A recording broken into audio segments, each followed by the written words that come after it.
말씀은 사도행전 1장 8절 말씀이 되겠습니다. 우리 말씀 한 절 같이 읽겠습니다. 자, 시작. 오직 성령이 너희에게 임하시면 너희가 권능을 받고 예루살렘과 온 유대와 사마리아와 땅끝까지 이르러 내 증인이 되리라 하시니라. 아멘. 제가 다시 한번 읽겠습니다. 오직 성령이 너희에게 임하시면 너희가 권능을 받고 예루살렘과 온 유대와 사마리아와 땅끝까지 이르러 내 증인이 되리라 하시니라. 아멘.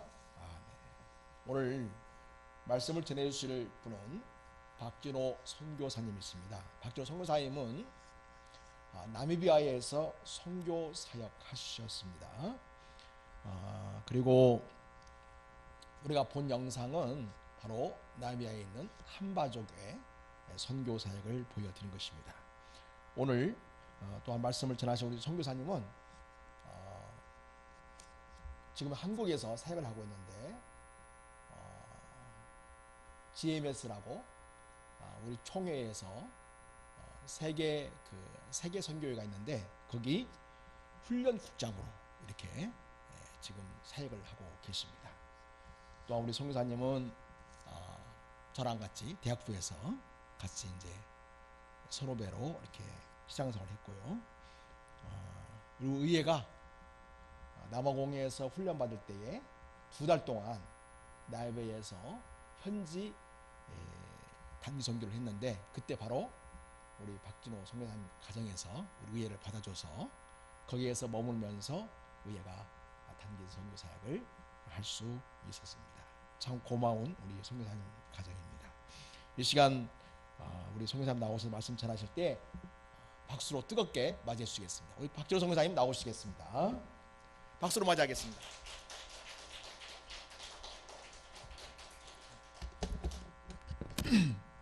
한번 기도 한번 하겠습니다.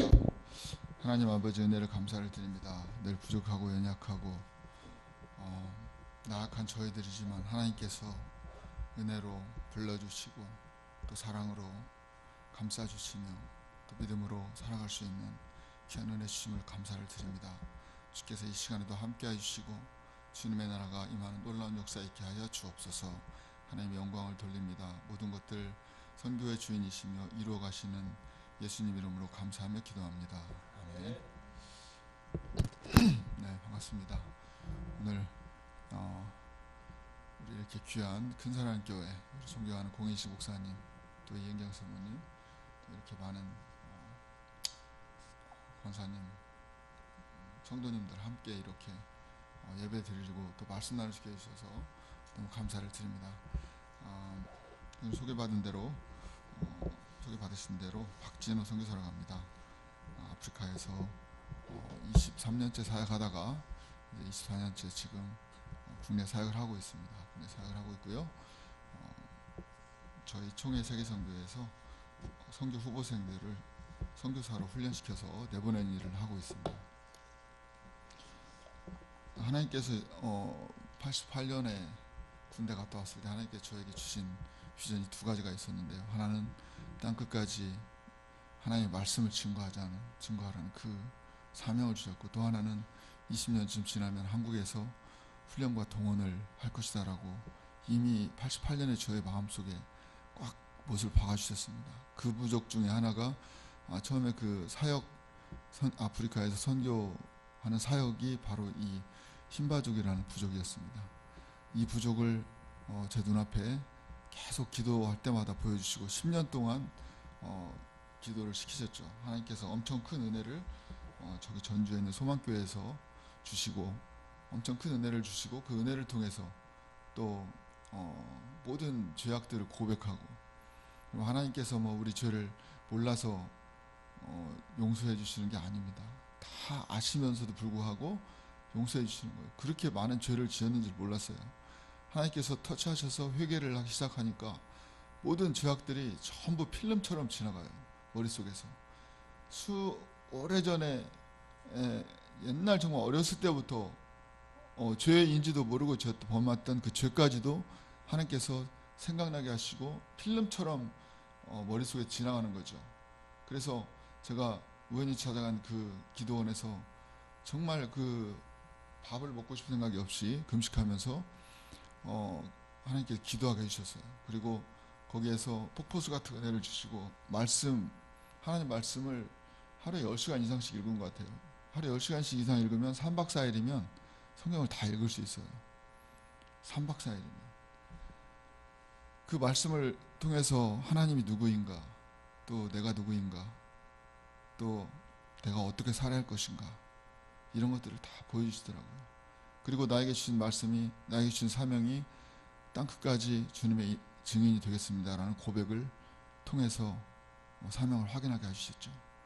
하나님의 말씀이 너무 살았고 운동력이 있어서 좌우의 날성검보다 예리해서 혼과 영과 관절과 및 골수를 찔러 쪼개기까지 하고 하나님 앞에 감추인 것이 드러나지 않는 것이 하나도 없어요.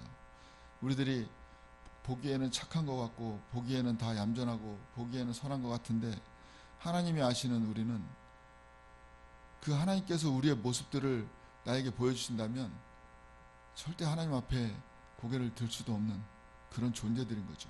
그럼에도 불구하고 하나님께서 우리를 사랑하시기 때문에 우리의 모든 죄를 용서해 주시는 거죠. 죄를 알면서도 죄를 용서해 주는 거죠. 우리는 죄를 알면 그 죄에 대한 대가를 요구하지만 하나님께서는 대가가 아니라 눈물로 그것을 씻어 주시는 거죠. 우리의 흘리는 눈물을 통해서 하나님께서 우리를 씻어 주시는 거죠. 제가 아는 사람 중 하나가 정면수라는 사람이 있었는데 그분은 제가 부교육자로 있던 교회의 피아노 반주자였어요. 그분은 항상 예배 시간에 피아노 반주 절에 가서 앉아서 피아노 반주를 했는데 예배 시간에 들어갈 때마다 화장지를 한 묶음씩 뜯어가지고 가요. 왜? 그날 또 하나님께 주시는 그 은혜를 받으며 얼마나 많은 눈물을 흘리는지 본인이 알고 있기 때문에 그 화장지를 미리 뜯어가지고 가는 거예요. 그리고 예배 시간에 목사님 말씀이나 기도 시간에 기도할 때 또 그 화장지를 뜯어가서 정말 많은 눈물과 은혜 가운데 하나님께 나아가는 그런 모습을 봤어요. 하나님께서 우리에게 은혜 주셔서 우리가 크리스찬이 됐고 그리스도인이 돼서 이렇게 살아가는 거죠. 하나님 은혜 아니면 저희가 오늘 나와서 예배 드릴 이유도 없죠. 그리고 저 같은 사람이 하나님께 은혜 받고 정말 그 세상 속에서 세상 사람들이 이 생수 되신 예수님을 알지 못하고 물 색깔이 똑같으니까 아무 물이나 마시고 살아가는 그 사람들을 보면서 얼마나 안타까운 마음을 갖겠는지 몰라요. 소망기도원에 일주일 금식을 하러 갔는데 금식을 하러 간 것도 아니에요. 사실은 집을 나와가지고 갈 데 없어서 갔던 데가 소망기도원이었는데 거기 들어가면서 거기에 있는 최집사님이라는 분이 제 얼굴을 보시더니 금식하러 왔어? 하고 물어보시더라고요. 저는 금식이라는 금자도 모르는 사람이었고 왜 밥을 굶으면서 기도하냐, 밥을 먹으면서 힘을 내서 기도를 해야지라고 생각했던 사람인데 금식하러 왔어? 하는데 그때 정말 안 좋은 일이 생겨서 그냥 그렇다고 말했어요. 네, 그랬더니 그분이 거기서 끝나는 게 아니라 또 물어보시더라고요. 일주일? 하고 물어보셔서 저도 귀찮아서 네, 그랬어요. 그랬더니 그분이 저를 데리고 어느 톡방을 주시면서 이 톡방에서 있으면서 기도하라고 그러시더라고요. 그러면서 그 다음부터는 한 번도 저에게 밥을 먹어보라고 하는 적이 없었고 일주일 동안 그냥 꼼짝없이 원하지 않는 금식을 하게 됐죠. 정말 그럴 때 그 방에 들어가서 그 좋지 않았던 상황 때문에 막 씩씩거리고 앉아 있을 때 이제 좀 시간이 지나니까 화가 좀 풀리고 그것은 저희 부모님으로부터 생겨난 일이었었는데 물론 이제 저로부터 생겨난 일일 수도 있겠죠. 아무튼 이제 좀 앉아 있으니까 화가 좀 가라앉아서 손을 내밀어서 앞에 있는 성경책에 손을 내밀어서 성경책을 펴서 읽기 시작했어요. 성경책이 거기 있는지도 몰랐는데 화가 가라앉으니까 좀 보이더라고요. 그래서 성경책을 읽기 시작했는데 그 말씀이 이제 제 속에서 역사하기 시작했어요. 밤새도록 성경을 읽었어요. 요한복음을 처음부터 끝까지 다 읽었어요. 죄 때문에 어두워진 나의 모습, 너무나 어두워져서 세상이 나를 볼 수 없는, 세상이 빛을 발할 수도 없는, 빛을 발하고 있는 그 빛이 드러나지 않을 정도로 어두워진 나의 모습들, 그 빛을 삼켜버릴 수 있는 그 어둠의 어떤 죄악들, 이런 것들 때문에 하나님 앞에서 죄를 회개하지 않을 수가 없었죠. 하나님 말씀이 나의 마음 모든 폐부를 다 찔러 쪼개기까지 심장을 도려내는 것처럼 정말 그 말씀이 나를 완전히 수술하는 것 같았어요. 그래서 그 말씀을 밤새도록 읽었어요. 요한복음을 읽었어요. 그다음 창세기를 읽었어요. 로마서를 읽었어요. 또 무슨 책을 읽었는지 모르겠어요. 4시, 5시쯤 되고 동이 터는 거예요. 그래서 이제 교회 가서 그 예배당에 가서 기도원 예배당에 가서 기도를 하려고 엎드렸는데 하나님께서 얼마나 큰 그 폭포수 같은 은혜를 주시는지 기도는 하면서 무슨 기도는 못하고 그냥 회개만 했어요. 회개만. 하나님 이것도 용서해 주세요. 머릿속에 스쳐 지나가는 많은 죄악들, 하나님 이것도 용서해 주세요. 이것도 용서해 주세요. 이것도 용서해 주세요라고 시작한 그 기도가 일주일 동안 계속됐던 거죠. 그렇게 많은 죄를 지었으리라고 생각지도 못했어요. 여러분, 죄악이 커져가요. 어떻게 커져갑니까? 창문 틀에 쌓이는 먼지와 같이 커져가요. 창문 틀에 쌓이는 먼지는 창문을 닦아놓으면, 틀을 닦아놓으면 아무것도 없이 깨끗한 것처럼 보이지만 시간이 지나면 언제 이렇게 때가 끼었나 싶을 정도로 시커먼 먼지가 쌓여있게 되죠. 전혀 느낄 수가 없어요. 우리의 죄악은 머리카락처럼 자라요. 머리카락의 무게를 느낄 수가 없어요. 여러분들이 머리가 길어져서 머리를 깎았을 때 그제서야 비로소 여러분들의 머리가 길었구나, 내 머리가 이렇게 깎고 나니까 정말 가벼워졌구나, 이런 걸 느끼는 거지. 머리카락처럼 자라요. 보이지 않게 죄악이 자라고 있어요. 하나님 앞에 나의 모든 죄악들을 늘 내려놔야 돼요. 씻어도 더럽고 추한 이 죄악들이 얼마나 많은지 몰라요. 한국 교회를 하나님께서는 얼마나 사랑해 주시는지 모릅니다. 오늘 제가 읽은 본문의 말씀은, 여러분과 함께 나누자 하는 본문의 말씀은 성경을 해석하고자 하는 건 아니에요. 성령이 너에게 임하시면 너희가 권능을 받고 예루살렘과 유대와 사마리아와 땅 끝까지 이르러 내 증인이 되리라 하시니라. 이 말씀이 오늘 우리에게, 아니 이미 오래전에 우리에게 임하신 줄 믿습니다. 이렇게 이 말씀을 그냥 읽으면 그냥 그런가 보다, 성령의 권능이 우리에게 임해서 우리가 여기저기 증인된 삶을 살아야 되나 보다라고 생각하고 있지요. 그렇지만 이것이 예수님 당시에 그 2000년 전에 하신 그 말씀이 정말 문자 그대로 예루살렘과 유대와 사마리아 땅끝을 넘어서 우리 대한민국까지 미치고 전달됐다는 것은, 이거는 엄청 놀라운 일이죠. 누가 예수님 당시에 예수님께서 하신 땅끝까지 이 복음이 증거가 되겠다는 것을 누가 생각이나 했겠어요? 누가 그 당시에 이 대한민국의 그 천국의 복음이 증거되어지고 전해져서 한국 사람들이 하나님을 믿고 하나님의 백성으로 살아가리라고 생각을 누가 했겠어요? 그 말씀은 예수님이 창조해 주셨고 모든 것들을 다 이미 계획하시고 계획하신 대로 이루어 가시고 이미 종말을 아시는 바로 그 하나님이셨기 때문에, 그 하나님이 말씀하셨기 때문에 그 신적인 그 말씀이었던 거죠. 하나님이 말씀하신 그 말씀이 우리 대한민국에서 이루어진 줄 믿습니다. 우리 대한민국에서 이루어진 거예요. 그 예수님이 그때 그 당시에 말씀하고 12제자 기르고 70명의 제자를 키워서 보내고 그랬지만 누가 대한민국까지 그렇게 올 줄 생각했겠어요? 하나님이, 여러분 양화진 가보셨죠? 가보셨어요? 양화진 안 가보셨어요? 양화진이 어딘지 몰라요? 양화진은 외국인 묘지예요. 저기 합정동인가? 서울에 거기에 있는 거죠. 양화진. 그 외국인 묘지입니다. 거기에 가보면 하나님이 조선을 이처럼 사랑하사, 이렇게 딱 그 불빛으로 글자를 딱 보여줘요.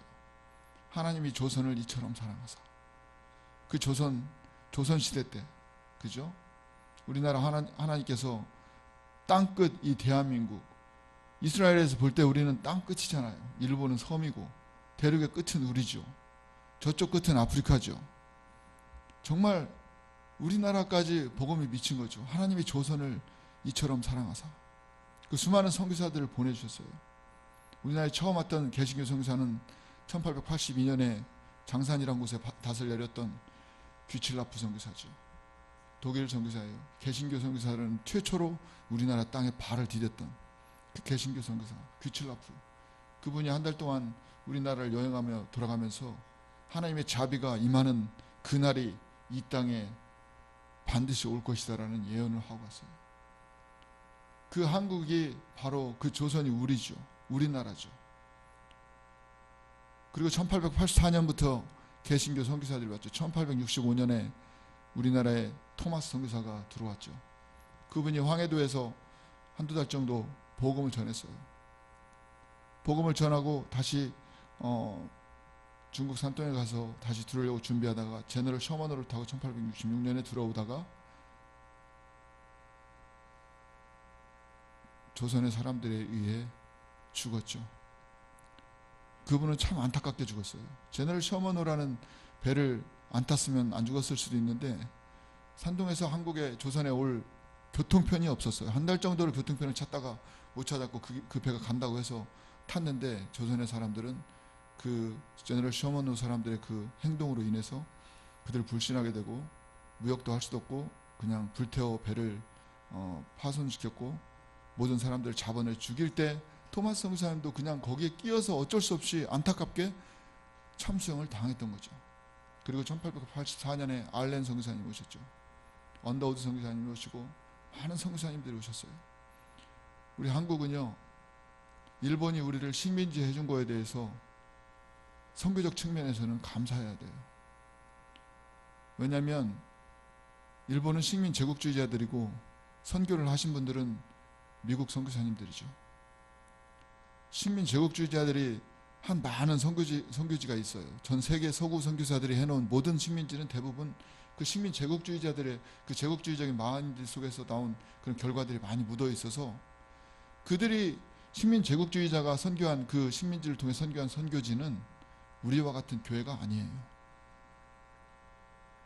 그 선교사들을 보고 무엇을 배우고 있어요? 자기 땅에 와서 땅을 빼앗고 가족을 죽이고 가축들을 빼앗아가고 쫓아내고 민족을 죽인 그런 사람들을 보면서 교회에 나와서 안전은 있지만 그 사람들을 보고 어떻게 예수님을 제대로 알 수 있겠어요? 그러나 우리나라는 일본이 식민지 하면서 선교사들은 그들의 생명을 다해서 복음을 전했어요. 생명을 다해서. 물론 하나님께서는 미리 우리나라에 조선에 복음을 들어가게 하기 위해서 18세기에 영국에 대각성운동을 일으키셨죠.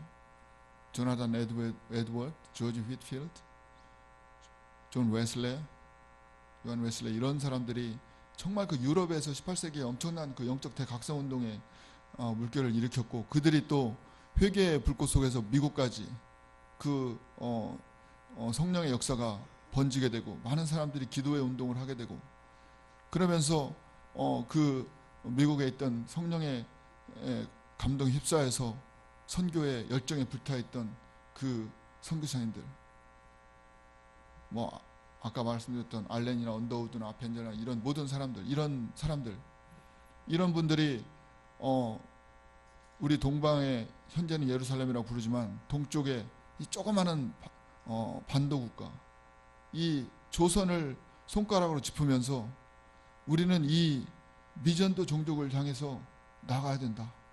미전도 종족을 향해서 나가야 된다라고 자기들이 결심을 하고 한국으로 복음을 전하러 왔었죠.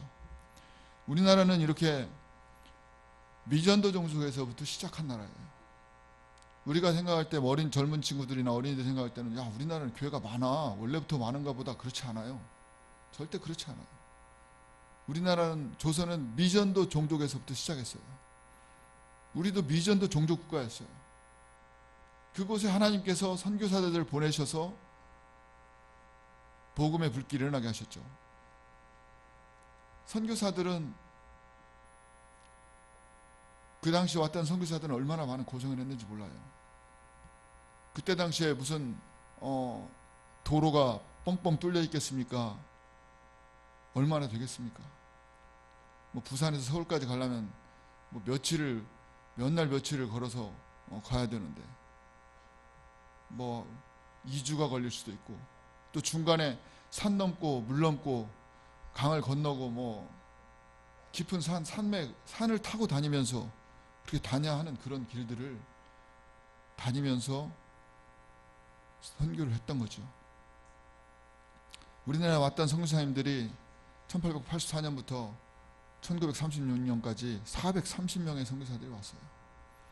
430명의 선교사들을 하나님께서 보내주셨고, 그 430명의 선교사들이 1936년까지 이 한반도 조선에 개척했던 교회의 수는 3,884개였어요.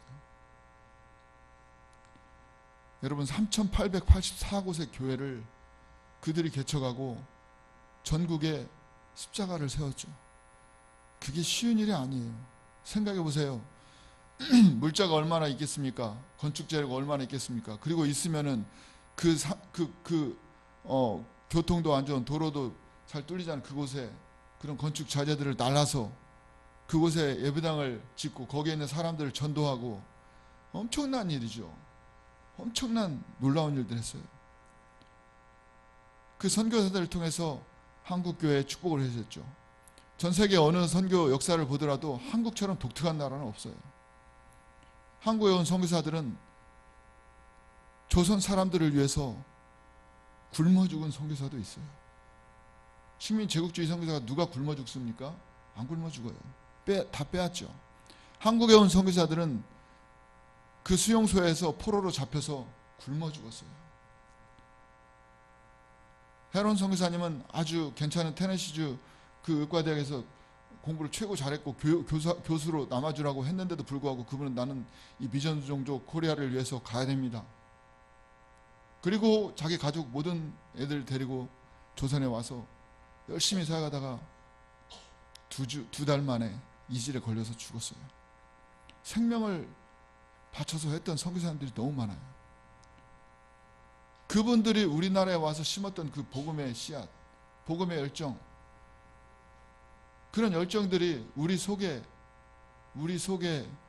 사실 흐르고 있는 거죠.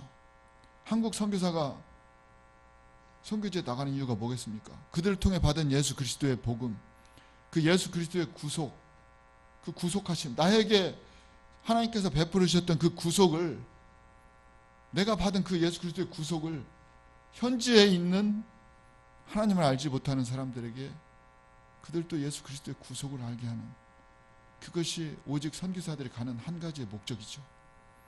선교사들은 그리스도의 구속을 위해서 선교지로 갑니다. 그리고 한국에 온 선교사들의 그 선교사들의 모습은 우리 한국 선교사들에 큰 영향을 끼쳤어요. 우리 한국 교회는요, 선교사들을 통해서 복음을 통해서 들어온 우리 한국 교회, 그리고 우리 조선 대한민국은 엄청난 축복을 받았어요. 하나님으로부터 선교사들을 통해서 복음을 듣고 많은 사람이 변했고, 기도하면서 나아갈 때 하나님께서 엄청난 큰 축복을 주셨어요.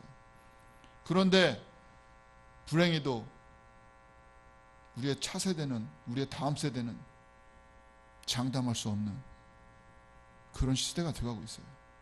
우리는 이렇게 살아서는 안 됩니다.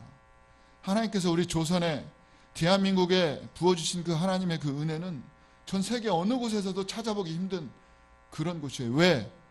하나님께서 우리를 사용하여 주셔서 다시금 그 복음이 어두워져가는, 복음이 사라져가는 그곳에 복음의 불을 밝히기 위해서 우리를 그렇게 세워주신 거죠. 한국교회가 전 세계에서 정말 두 번째로 선교를 많이 하는 나라죠. 이 자그마한 나라가, 기독교 역사도 별로 되지 않은 이 나라가, 서구교회들은 17세기 초부터 300년이 넘게 선교를 했죠. 미국의 서던 베프티스트 그 인터내셔널 미션 보드는 5,000명의 선교사를 파송했어요. 그런데 그 교회는 45,000 교회가 후원하고 있어요. 그런데 우리 대한예수교장로회 총회 GMS는 지금 2020년에 2,600여 명의 선교사를 파송했어요. 그들이 5,000명, 45,000개가 후원하면서 5,000명을 파송했는데 우리 총회에서는 2,570명 정도를 파송했어요. 얼마나 많은 선교사에게 우리 교단을 통해서 이루어졌나요? 그런데 놀라운 것은 그 선교사를 파송한 교회는 우리 교단 13,000교회 중 700개 정도밖에 안 돼요. 700개 정도의 교회밖에 안 되고 나머지 교회는 협력하고 후원하는 거죠. 그럼에도 불구하고 그 교회, 그 숫자의 교회에서 2,700명의 선교사들을 파송했다는 것은 단기 선교사들까지 포함하면 다 그렇게 되죠. 정말 엄청난 그 하나님의 역사가 있었어요. 그런데 지금 이 시대에 우리가 하나님께서 우리에게 주셨던 그 은혜를 얼마나 갚고 있습니까? 하나님께서 우리 조선에 정말 보내주셨던 선교사님들, 그 선교사님들, 우리나라는 성경 번역이 먼저 됐잖아요. 성경 번역이 먼저 돼서 들어오고, 식민지로 된 나라들은, 식민 제국주의자들은 성경 번역을 안 해요. 왜? 성경 번역하면 자기들의 행위가 드러나기 때문에 성경 번역을 안 해요. 그런데 우리나라에 복음을 전하러 온 선교사들은요, 한국에 들어오기도 전부터 산통해서 우리가 잘 아는 존 로스와 맥킨타이어 그 매제 같이 성경 복음을 많이 했죠. 성경 번역을. 불행히도 그 번역본이 황해도어로 번역이 돼가지고 전국에 퍼져가기는 쉽지 않았어요. 왜냐하면 황해도 사투리가 너무 많이 있어가지고 그 성경을 읽어도 이해를 못하는 경우가 많았기 때문에. 그렇지만 그럼에도 불구하고 이수정도 마가복음을 번역하고 또 많은 사람들이 성경을 번역했어요. 1919년에 우리나라 말로 신구약 성경이 다 번역되고 출판됐어요. 우리가 잘 알듯이 1907년에 우리 대한예수 장로회 그 총회가 설립이 됐죠. 1907년에 우리가 흔히 말하는 동로회가 만들어졌다는 동로회는요, 어떤 많은 노회 중에 한 개를 의미하는 그런 노회가 아니에요. 원래 그 동로회에 그 미국 선교사들 붙였던 이름은 Korean National Presbyterian Church예요. 한국 장로 교단이에요. 한국 장로 교회. 한국 전체의 장로 교단인 거죠. 그러한 하나가 된 그런 일들을 했고, 한국에 왔던 선교사들은 또 자기들이 했던 일들을 자기들의 일로 치지 아니하고 하나님께서 하신 일로 생각하고, 전국에서 흩어져서 사역하던 미국 남북장로교나 호주 남북장로교회, 캐나다 장로교회, 영국 연합선교회, 여러 감리교회들, 이런 선교단체들이 전국에 흩어져서 일을 했었는데, 때로는 같은 지역에 있는 교단이 다른 선교사들이 함께 일할 때 일이 잘 쉽지 않으니까 그들이 하나 약속을 하는 게 뭐냐면, 우리가 재배치를 하자. 선교사들 재배치를 하자. 그래서 지역을 나눠서 경상도 쪽은 캐나다 장로가 하고, 함경도 쪽은 감리교가 하고, 평안도 쪽은 장로교가 하고, 이런 식으로 나눴어요. 그리고 선교사들이 다 그쪽으로 갔어요. 자기가 개척해서 해는 교회가 몇백 명이든 몇천 명인지 그런 건 상관없고, 교회를 얼마나 크게 지어놨든지, 예배당이 어느 정도 상황이든지 상관없이 그들이 새로 다른 교회로 부임을 하고, 다른 그 교회들은 다른 선교사의 아래에서 이제 또 신앙생활을 해가게 되고, 선교사들이 오직 한반도를 복음화하기 위한 그 일념 하나로 그렇게 자기들이 읽어놨던 모든 것들을 다 합의하에 다른 선교사님들 손에 넘기고 자기들도 다른 곳으로 가서 선교를 했던 나라가 바로 우리나라예요. 여러분, 우리 교회에서 지금 현재 한국교회에서 목사님이 여기보다 다른 쪽이 좋으니까 다른 쪽에 가시면 더 큰 일을 할 수 있으니까 이걸 놓으시고 다른 쪽으로 가시죠. 근데 다른 쪽에 가봤더니 거기가 여기 교회보다도 작고 사람들도 더 열악하고 이런 상황이고 그렇다면은 누가 이것저것 따져서 거기로 가겠습니까? 내가 지금 이루고 놓은 교회가 어딘데 이 교회를 놓고 내가 가겠습니까? 안 가죠. 못 가겠죠. 한국에 온 선교사님들은 순수하게 조선을 복음시키기 위해서, 오직 한반도를 복음하기 위해서 모든 것들을 다 내려놓고 그렇게 일을 했던 분들이에요. 식민 제국자들은 또 뭐냐면요, 일본이 우리나라 식민지 할 때 뭘 했죠? 처음에 한 게 뭐예요? 잘 모르나요? 여러분, 그 말모이라는 영화 안 보셨어요? 말모이 보신 분 손 들어보세요. 말모이. 여기 교회예요. 거짓말하면 안 돼요. 말모이 보신 분 손 들어보세요. 말모이. 예, 말모이. 저도 왔는데 말모이라는 영화가 있어가지고 한번 봤어요. 무슨 말모이가 도대체 뭐냐, 말이 먹는 뭐기냐, 뭐 이런 거 제목 진짜 내용을 모르고 한번 봤어요. 그런데 거기서 큰 걸 깨달은 거죠. 우리말 사전을 편찬하는 거였잖아요. 그죠? 우리말 사전. 그 단어 하나하나를 체크하고 단어 하나하나를 사전에 담기 위해서 엉덩이냐 궁뎅이냐 방댕이냐 그 토론을 해가면서, 그죠? 그러면서 그들이 그냥 그 어느 하나를 하나를 수집할 때마다 그냥 했습니까? 생명을 걸고 했죠. 일본 사람들이 그들을 죽이는 거죠. 그런 한국말을 쓰는 사람들을 잡아 죽이는 거죠. 생명을 걸고 한국말 사전을, 우리말 사전을 편찬한 거예요. 왜? 그들이 하는 말처럼 우리의 언어 속에는 우리의 정신이 들어있다. 우리의 영혼이 들어있다. 정신이 들어있고 영혼이 들어있는 거기 때문에 그런 거죠. 우리의 한국 이름은 우리의 정체성이에요. 미국에서 온 선교사님들은 자기들 이름을 다 한국 이름으로 바꿨어요. 윌리엄은 윌리엄으로 바꾸고, 그죠? 레이놀즈는 눌서로 바꾸고. 많은 선교사님들이 한국 사람들이 부르기 쉬운 이름으로 자기들의 이름을 바꿔서, 쉽게 말하면 자기들의 정체성을 다 내려놓고, 자기들의 어떤 주관과 고집 이런 것들을 다 내려놓고, 자기들이 잘 살고 문명이 발달돼서 왔지만 우리 조선에 있는 그런 사람들, 흙집 짓고 사는 사람들을 보면서도 그거에 상관없이 정말 예수님의 마음으로 그들에게 복음을 전하러 온 그 모습으로 모든 걸 내려놓고 복음을 전했던 바로 그들이 우리 한국 같은 미국 선교사들이에요. 우리 한국 선교 그리고 미국 선교사 얼마나 많은 어려움을 당했다고 말했잖아요. 우리 한국은요 너무나 큰 축복을 받았어요. 너무나 큰 축복을 받았는데 우리가 우리의 삶만 생각하고 자녀들의 성공적인 것만 생각하다 보니 한국 교회의 신앙의 색깔이 퇴색됐죠. 옛날에 초대교회 때 우리 조선의 교회들은요 선교사들은 엄했었어요. 한국 교회 성도님들 주일 예배 한 번 빠지면 자기가 진정으로 회개하고 다음부터 안 빠지겠습니다라고 할 때까지 교회를 못 나오게 했어요. 지금은 교회를 너 한 번 빠졌으니까 회개할 때까지 나오지 마 하면 뭐라고 하겠어요? 아 잘됐다, 몇 주 교회 안 나와도 되네, 이럴 수도 있죠. 그죠? 아니에요. 옛날에는 술을 먹거나 담배를 피우면요 교회 중직자가 될 수도 없었어요. 교회 중직자가 될 수 없었어요. 세례받을 자격도 없어요. 첩을 갖고 있는 사람 세례받을 자격도 없어요. 장로가 될 자격도 없어요. 주질 않아요. 그런데도 불구하고 당시 하나님의 말씀의 역사가 얼마나 강했던지,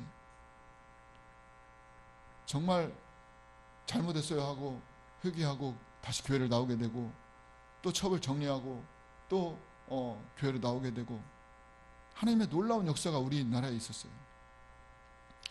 이것을 말하면 시간이 너무 많이 가겠지만 제가 아까 우리 공목장님께 예배 전에 여쭤봤어요. 제가 설교를 몇 분 해야 됩니까? 하고 싶은 대로 하세요. 근데 시간을 보니까 오후에는 1시 반에 가정 예배인가요? 또 예배가 있던데 뭐 1시 반까지는 절대 못 하겠고, 제가 아프리카에서 사역하고 왔다고 그랬죠. 아까 저기 부족도 정말 땅끝이에요. 아프리카에서 제가 사역을 하고 왔는데 아프리카에는 이런 말이 있습니다. 시계는 없어도 시간은 많다. 무슨 말씀인지 아시겠어요? 시계는 없어도 시간은 많다. 근데 저 앞에 시계가 달려 있어요. 그래서 너무 염려는 마시고, 정말 한 가지 끝까지 당부드리고 싶은 말은, 우리 조선이, 우리 대한민국이 그냥 이렇게 하나님의 백성들이, 또 교회가, 십자가가 여기저기 세워진 우연히 생긴 그런 나라가 아니에요. 여러분들 그것을 믿고 확신해야 됩니다. 그렇지 않으면 우리 한국이 이렇게 선교를 할 수가 없어요. 할 이유도 없었을 거예요. 우리나라에 또 얼마나 많은 순교자들이 일어났습니까? 순교자들.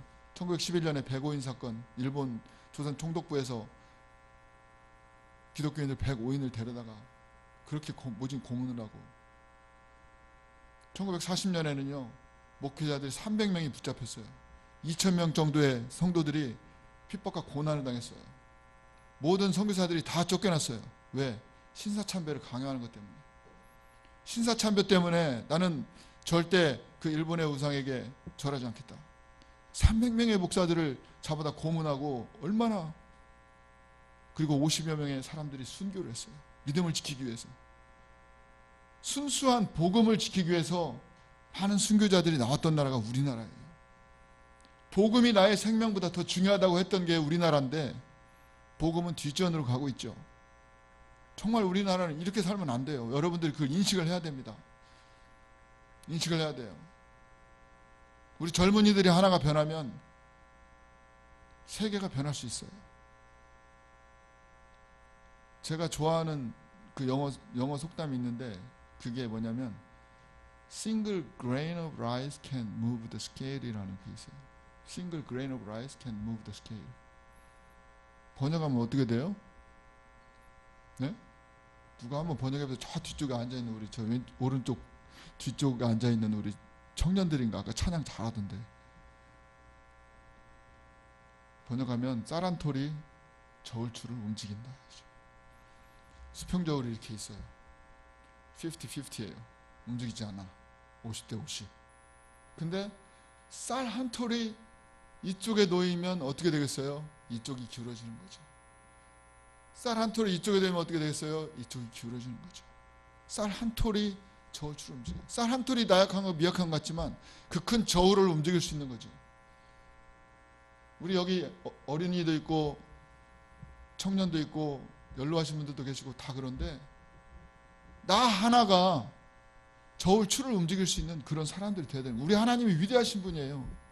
저같이 부족한 사람도 선교지에 보내셔서 저 흰바족 부족을 품게 하시고 저 부족을 향해서 나가게 하시고 부족을 전도하게 하시고 5마을 많지는 않아요. 마을이 5개면 한 마을당 한 가족이에요. 한 가족이 한 20에서 30명 정도 돼요. 일부 다처제거든요. 부인도 많아요. 5마을 다 전도하니까 한 145명 됐어요. 그래서 예배당을 지었던 거죠. 한 사람이 하나님을 알고 하나님의 은혜를 100만 분의 1이라도 갚겠다고 생각하고 나의 죄를 용서해 준 그 하나님의 은혜를 생각하면서 세상을 향해 나아간다면 여러분이 바꿀 수 있어요. 청소년들이 지금 가장 시급하게 할 일은 하나님을 만나는 거예요. 믿습니까? 하나님을 만나야 돼요. 하나님을 만나기 위해서 최선을 다하십시오. 여러분들의 삶이 달라지는 거예요. 여러분들이 아무리 무슨 공부를 잘하고 뭐 하버드 대학을 나오고 부모들은 맨날 하버드 대학 어떻게 보내냐 자식들 명문 가문은 어떻게 자식들을 기르냐 뭐 이런 거 많이 보죠. 그러면 막 스트레스 엄청 받죠. 왜 우리 엄마는 저런 책만 읽는 거야.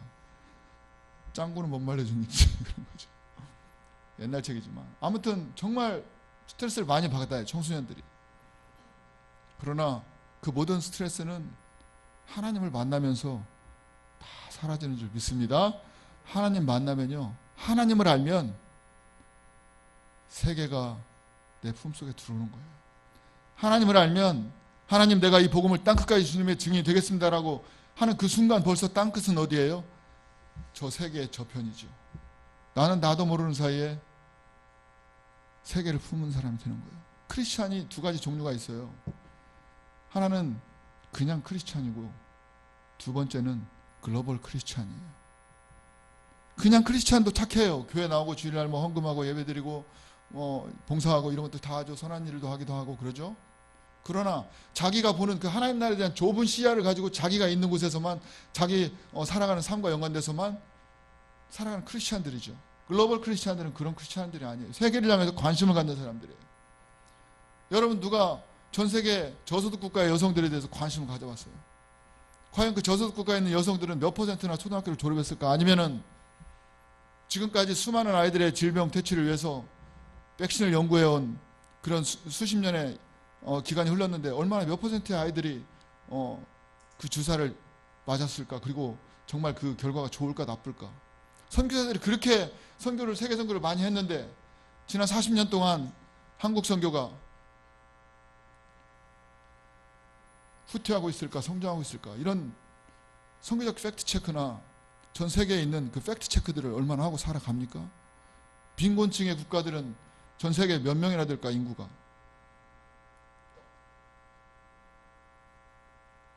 이런 생각들을 하고 살아가시는 분이 얼마나 계신가요?